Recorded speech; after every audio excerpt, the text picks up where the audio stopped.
वीतराग विज्ञानता,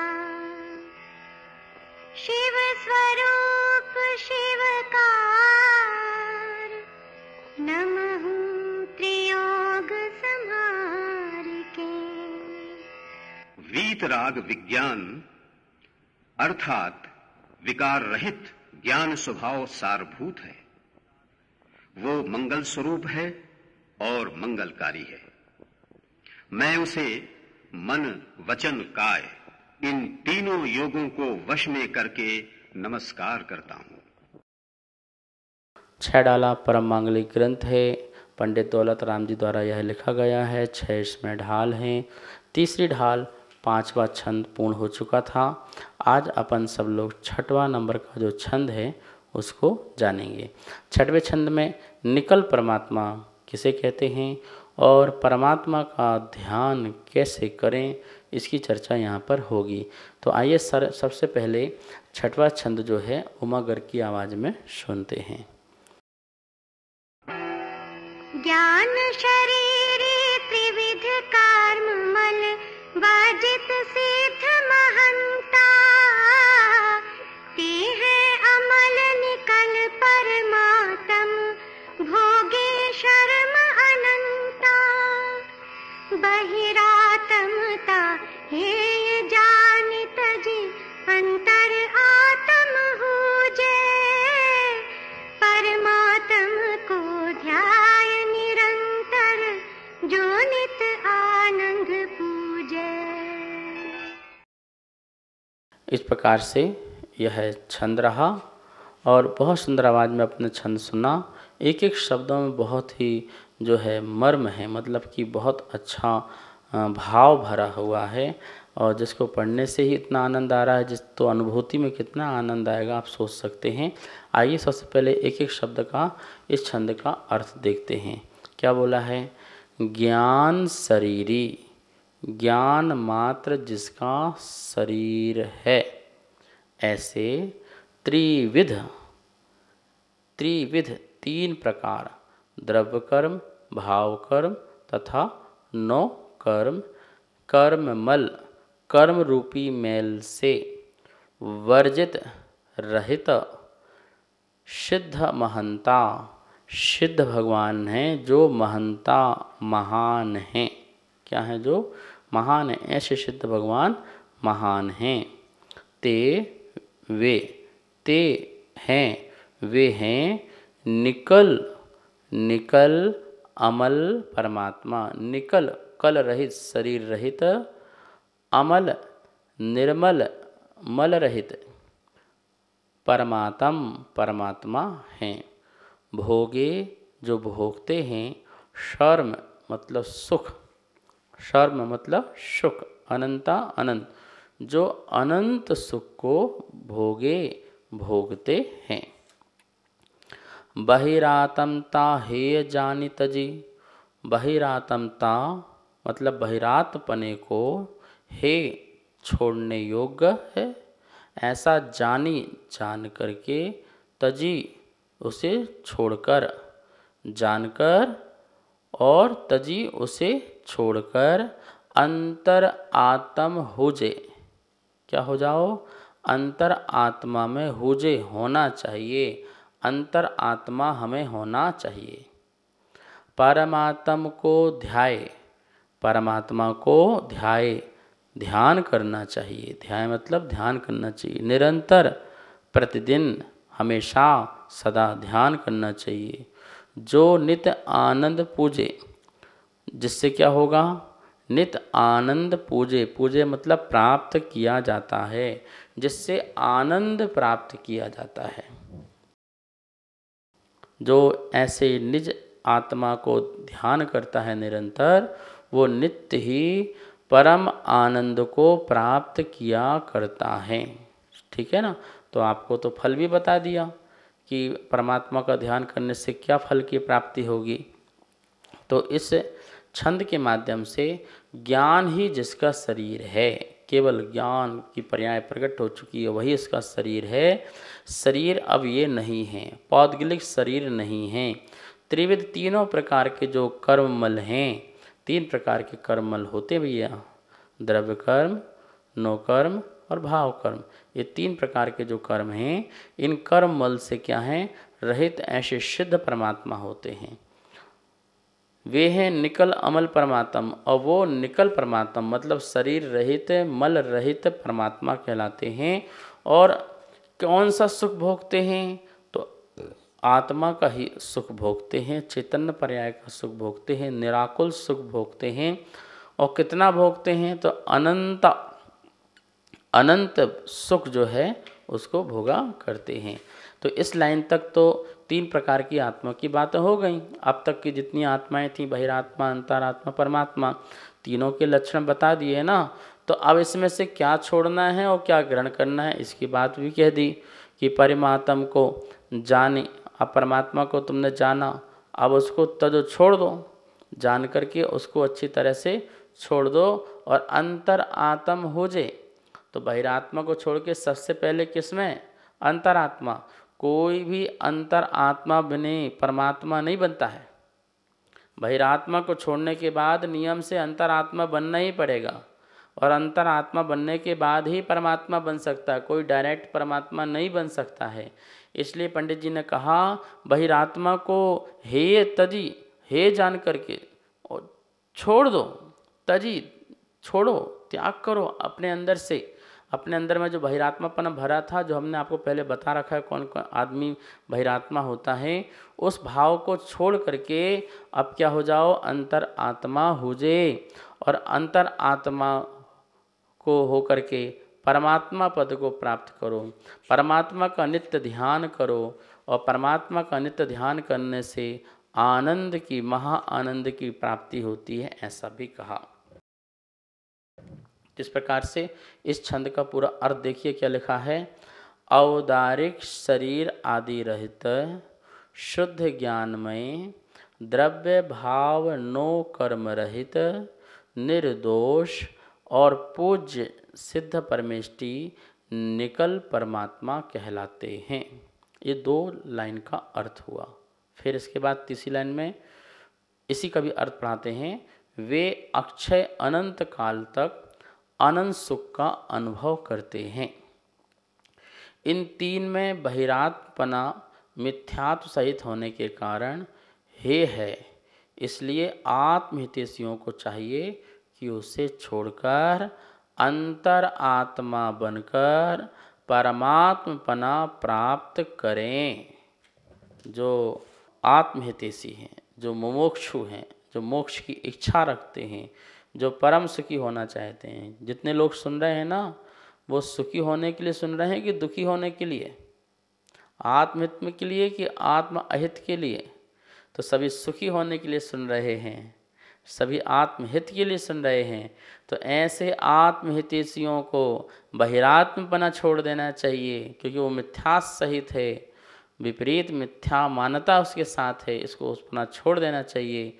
और अंतर आत्मा बन करके परमात्मपना प्राप्त करें, परमात्मापना अपने अंदर प्राप्त करना चाहिए। ठीक है, तो इस प्रकार से इन पंक्तियों के माध्यम से छंद संबंधी जो अर्थ है वो तो हो गया। अब देखिए यहाँ लिखा परमात्मा दो प्रकार का, सकल और निकल। ये दो प्रकार का परमात्मा है, सकल और निकल। अब इसमें दोनों में सकल और निकल में एक कॉमन शब्द लगा है, कल। कल कल तो कल क्या है, तो लिखा है यहाँ पर कल इज इक्वल टू शरीर। कल किसे कहते हैं, शरीर को। तो सा प्लस कल, शरीर सहित, इज इक्वल टू अरहंत परमात्मा। नी कल, शरीर रहित मतलब सिद्ध परमात्मा। तो कल सहित परमात्मा अरहंत परमात्मा है, और जो शरीर रहित परमात्मा है वो सिद्ध परमात्मा है। ये दोनों में डिफरेंस समझना, शरीर रहित और शरीर सहित। सकल परमात्मा और निकल परमात्मा दोनों में क्या अंतर है, तो यहाँ देखिए लिखा, सकल परमात्मा अरहंत, चार घाती कर्मों से रहित। जो आत्मा का घात करें ऐसे जो कर्म हैं चार, उन चार घात कर्मों से रहित अरहंत परमात्मा है। निकल परमात्मा शुद्ध 8 कर्मों से रहित, जो 8 कर्मों से रहित है वो सिद्ध परमात्मा है। अब देखिए यहाँ लिखा है सिद्ध परमात्मा किसे कहते हैं, सिद्ध परमात्मा कैसे हैं, कैसे हैं। तो 6 बातें हैं, 6 बातों को ध्यान से सुनो। जो अपने छंद में पढ़ा है वही बातें हैं। पहला ज्ञान शरीर, दूसरा 3 प्रकार के कर्मों से रहित, तीसरा महान, चौथा अमल द्रव्य भाव मल रहित, पांचवा अनंत सुख का अनुभव करने वाले, छठवा निकल परमात्मा। ये 6 बातें अपने छंद में भी पढ़ी। ज्ञान शरीर ही, ज्ञान का सी शरीर है जिसका, ये वाला शरीर नहीं है, ये पौधगल शरीर नहीं है, परमाणुओं का शरीर बिल्कुल नहीं है, बाल नाक नाक कुछ नहीं है, जो मात्र प्योर सोल है, आत्मा है, शुद्ध आत्मा है और ज्ञानमय है, जो सतत ही जो जानती है मात्र है और पूर्ण रूप संपूर्ण रूप से जानती है, ऐसा ज्ञान ही जिसका शरीर हो, ऐसी आत्मा शुद्ध परमात्मा। 3 प्रकार के कर्म द्रव्य भाव नो कर्म और रहित जो आत्मा है, क्योंकि द्रव्य कर्म नो कर्म तो पौद्गलिक है ही हैं और भाव कर्म जो आत्मा के विकारी परिणाम थे उनसे भी रहित, तो ऐसे कर्म से भी रहित है। महान, उससे महान कोई आत्मा नहीं है, महंत हैं, अरहंत से भी बड़े यदि कोई हैं तो वो सिद्ध परमात्मा हैं, उससे बड़े महान आत्मा संसार में कोई है नहीं। अमल, अमल मल रहित, तो यहाँ भी द्रव्य कर्म और जो भाव कर्म है वही 2 मल लेना है, उनसे रहित अमल आत्मा है। अनंत सुख का अनुभव करने वाली आत्मा है, प्रति समय कोई आकुलता नहीं है, एक अंश का आकुलता नहीं है, तो निराकुलता का अनुभव करने वाली है, ऐसी निकल परमात्मा है। अब देखिए 3 प्रकार के जो कर्म बताए हैं, यहाँ लिखा है कि कर्म के बारे में 3 प्रकार के कर्म, भाव कर्म। जीव के जिन मोह राग द्वेष के भावों से कर्म बंधते हैं वे भाव कर्म हैं। हमारे राग द्वेष मोह जो आदि है ना, क्रोध मान माया लोभ आदि, ये सब कौन से कर्म हैं? ये भाव कर्म हैं। द्रव्य कर्म ज्ञानावरण आदि जो 8 कर्म हैं ये द्रव्य कर्म हैं। 9 कर्म जो कर्म का फल देने में कारण बनते हैं, ऐसे बाह्य चेतन अचेतन पदार्थ जैसे शरीर स्त्री मकान आदि, ये 9 कर्म हैं। क्योंकि जो भी अपने द्रव्य कर्म बंधे हुए हैं वो उदय में तभी आएंगे जब 9 कर्म निमित्त मिलेंगे। तो 9 कर्म निमित्त में तो शरीर होगा या बाह्य पदार्थ होंगे, अपने स्वजन परिजन लोग होंगे या अचेतन पदार्थ होंगे। तो चेतन अचेतन जो भी पदार्थ हैं ये सभी कर्म फल देने में कारण बनते हैं, इसलिए ये 9 कर्म कहलाते हैं। कर्म जैसा फल तो नहीं देते हैं जैसे ज्ञानावरणी ज्ञान में आवरण कर रही है, लेकिन ये कर्म से कम भी नहीं है, पर इनको किंचित कर्म कहते हैं, जो कर्म होते हुए भी कर्म नहीं है, ऐसा ध्यान रखना, इसलिए इसको 9 कर्म कहते हैं। अब कोई प्रश्न करे कि भैया हम परमात्मा बन जाएं तो परमात्मा बनने से क्या लाभ है? तो लिखा है परमात्मा बनने से क्या लाभ है? अनंत काल तक पूर्ण निराकुल सुख की प्राप्ति। आप लोग निराकुल होना चाहते हो ना? कौन घर बनाने की टेंशन रखे, कौन भोजन बनाने की टेंशन हो, तनाव रखे, बच्चों का पालन पोषण परिवार ये वो सब दुनियादारी, इन सब से मुक्त होना चाहते हो ना? हर आदमी कह देगा मैं सबसे मुक्त होना चाहता हूँ भाई, मैं ये झंझट पालना ही नहीं चाहता हूँ। इसका मतलब तुम निराकुल होना चाहते हो ना? तो पूर्ण निराकुल कब तक के लिए? अनंत काल तक के लिए। बस यही परमात्मा होने से हमें लाभ की प्राप्ति है, इसलिए परमात्मा होना चाहिए। अब लिखा है क्या बहिरात्मा बनने से कोई लाभ है? बोलो, कोई लाभ है बहिरात्मा बनने से? तो कोई लाभ नहीं है, नहीं, इसलिए हमें बहिरात्मा नहीं बनना है। तो बहिरात्मपना छोड़ना चाहिए, बहिरात्मपना छोड़ना चाहिए, क्योंकि इसके कारण से ही जीव अनादि काल से संसार में दुख भोग रहा है। क्या भोग रहा है? अनादि काल बीत गए, इस जीव को दुख भोगने का कारण यदि पता चल जाता तो अनादि काल से भोगते दुख में संसार में भ्रमण नहीं करता और दुखी भी नहीं होता है। लेकिन ये बहिरात्मापना होने के कारण अनादि काल संसार में भटक रहा है और दुख भी भोग रहा है। क्या लिखा है? बहिरात्मा को जानने से लाभ, बहिरात्मा को जानने से लाभ। क्या लाभ है भैया? यह दशा मुख्य रूप से अपने श्रद्धा गुण की विपरीत परिणति है। सबसे पहले तो ये जान लेंगे कि सचमुच में जो मेरा श्रद्धा गुण है वो विपरीत रूप से परिणमन कर रहा है, क्योंकि मैं ऐसे विपरीत वस्तुओं को विपरीत रूप से सिद्धांत कर रहा हूँ। तो मेरा जो श्रद्धा गुण है वो विपरीत रूप से परिणमन कर रहा है। तो ये मैंने जाना। अतः इसे नष्ट करने के लिए मुख्य रूप से श्रद्धा गुण को ही सम्यक करना होगा। तो मैंने समझा कि भैया तो मुझे तो अपने विपरीत नहीं करना है, मुझे तो सीधा करना है, सही करना है, तो मुझे सम्यक रूप से सिद्धांत करना है। तो मैंने वस्तु स्वरूप आदियों का ज्ञान लिया, जाना, तत्व ज्ञान किया, और इससे मुझे अनुभव में भी आया। ठीक है ना, आगम से भी जाना और अनुभव से भी जाना, दोनों से जानने के बाद मुझे सम्यक श्रद्धान हुआ। तो मुझे सम्यक श्रद्धान होगा जब मैं जानूंगा। अन्य गुणों में या बाह्य पदार्थों में परिवर्तन से यह दशा प्रकट नहीं होगी। मैं अन्य द्रव्यों में परिवर्तन करने को सोचूं, दूसरों को बदलने को सोचूं, तो मैं जीवन भर दूसरों को बदलता रहूँगा, तब भी मैं परिवर्तित नहीं हो पाऊँगा, मेरा दुख दूर नहीं होगा।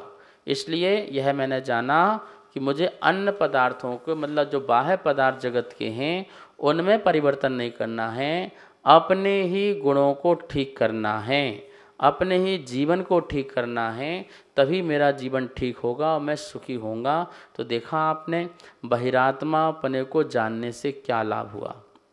और भी देखो यहाँ लिखा है, बहिरात्मा को जानने से लाभ, यह दशा किसी पर पदार्थ, कर्म या शरीर के कारण नहीं, बल्कि अपनी विपरीत मान्यता से है। जो कुछ भी मेरी दशा है, दुख रूप हो, संसार रूप हो, यह जितने भी पर पदार्थ हैं या कर्म हैं या शरीर है, ये कारण नहीं है, ये कारण नहीं है मेरी बाहरी दशा के, संसार में भटकने के। इनके प्रति जो मेरी विपरीत धारणा थी, वो धारणा जो है मेरा संसार में घूमने का, भ्रमण करने का कारण है। संसार की वस्तु परिग्रह मेरा दुख का कारण नहीं है, यह मेरी है ऐसा जो विपरीत मैंने माना है, ये मेरा दुख का कारण है। यह जानकर उनमें एकत्व, कर्तृत्व, भोक्तृत्व, ममत्व का भाव समाप्त हो रत्नात्रय प्रकट होता है। जब मैं ये जान लेता हूँ तो पर पदार्थ के प्रति जो मेरा एकत्वपना है, मैं उसका कर्ता बनता हूँ, परिणमाने वाला बनता हूँ, मैं उनको भोग सकता हूँ, अनुभव कर सकता हूँ, और उनके प्रति जो मेरा ममत्व परिणाम है, स्वामित्वपना है, अधिकारपना है, वो सारे के सारे भाव कैसे हो जाते हैं, समाप्त हो जाते हैं। और जब समाप्त हो जाते हैं तो एक मन में बहुत बड़ी शांति प्रकट होती है, और वही शांति की अवस्था को हम अंतर आत्मा कहते हैं। और वही शांति सदा निरंतर अनंत काल प्रकट रहे तो उसी को हम परमात्मा कहते हैं। तो जब तक अशांति है तब तक बहिरात्मापना है, और शांति आ गई तो अंतरात्मा है, और वही शांति जो है अनंत काल तक रहे तो वो परमात्मा है। तो इस प्रकार से अपन ने यहाँ पर बहिरात्मा, परमात्मा, अंतरात्मा ये जाना है। अब अंतरात्मा के स्वरूप को समझने से क्या लाभ होगा, इसकी चर्चा जो है कल करेंगे, समय हो गया है। आइए माँ जनवाणी की स्तुति करते हैं। वाणी के ज्ञान ते सूझे लोकालोक, सो वाणी मस्तक नमो, सदा देत हूँ धोख, सदा देत हूँ धोख। इस कार्यक्रम के पुण्यार्जक थे श्री खंडेलवाल दिगंबर जैन मंदिर, राजा बाजार, कनॉट प्लेस, नई दिल्ली, एवं श्री खंडेलवाल दिगंबर जैन मंदिर, वैदवाड़ा, दिल्ली। श्री रमेश नथुजी बेराड, सौभाग्यकांक्षणी विद्या रमेश राव बेराड, पुत्र श्री अजित रमेश राव बेराड, पुत्र वधु ऋतुजा अजित बेराड, कुमारी अनुजा बेराड, कुमारी आरोही बेराड, पुत्र श्री सुरेंद्र रमेश राव बेराड, योगिता सुरेंद्र बेराड, कुमारी विराग बेराड, कुमारी विधि बेराड, अमरावती, महाराष्ट्र।